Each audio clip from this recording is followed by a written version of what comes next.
on a golden run at the moment. Oh, he's bowled him! Well, Brett Haddon. Fast bowlers in cricket know how to make the ball dance, and sometimes they even make the batsman dance.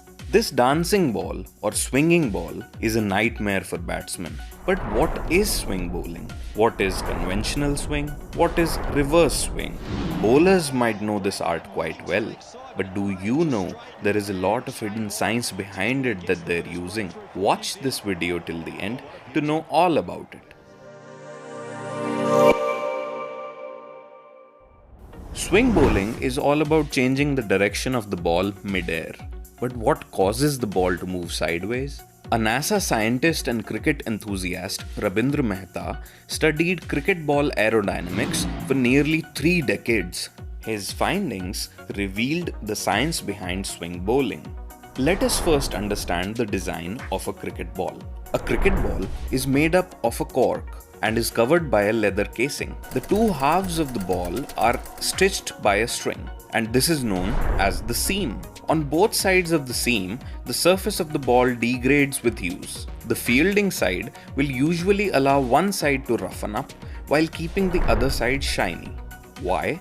You will know this in a little while. The typical way to create swing is to use the seam and the asymmetry of the ball. If the seam of the ball is in the direction of the throw, then the ball will go straight. If the seam is at an angle, then the ball will go in the seam's direction. Which basically means that if the seam is pointed outward from the batsman, then the ball will go outward. And likewise, if the seam is pointed inwards to the batsman, the ball will go inwards. When the ball is released from the hand, it goes through the air.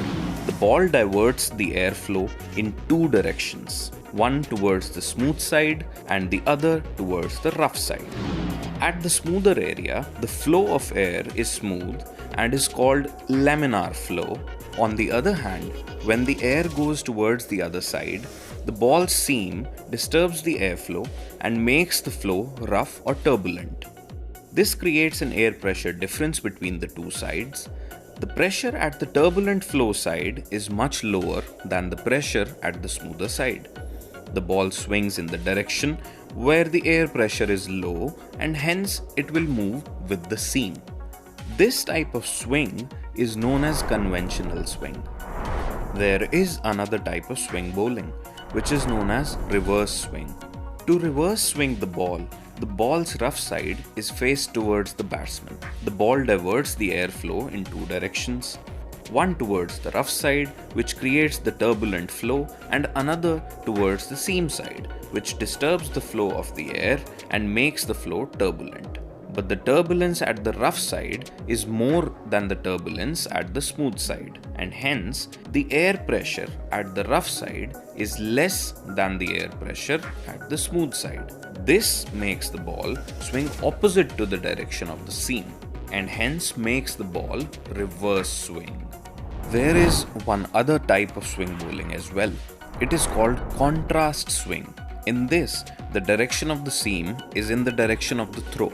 Both the sides will have the turbulent flow, but the turbulence at the rough side will be more, and hence the ball will swing towards the rough side. So how can you tell what type of swing a particular bowler is producing? Make a note of the seam orientation and swing direction. If they are coincident, it is conventional swing. If opposed, it is reverse swing. And if the seam is pointing straight down the pitch, you've just witnessed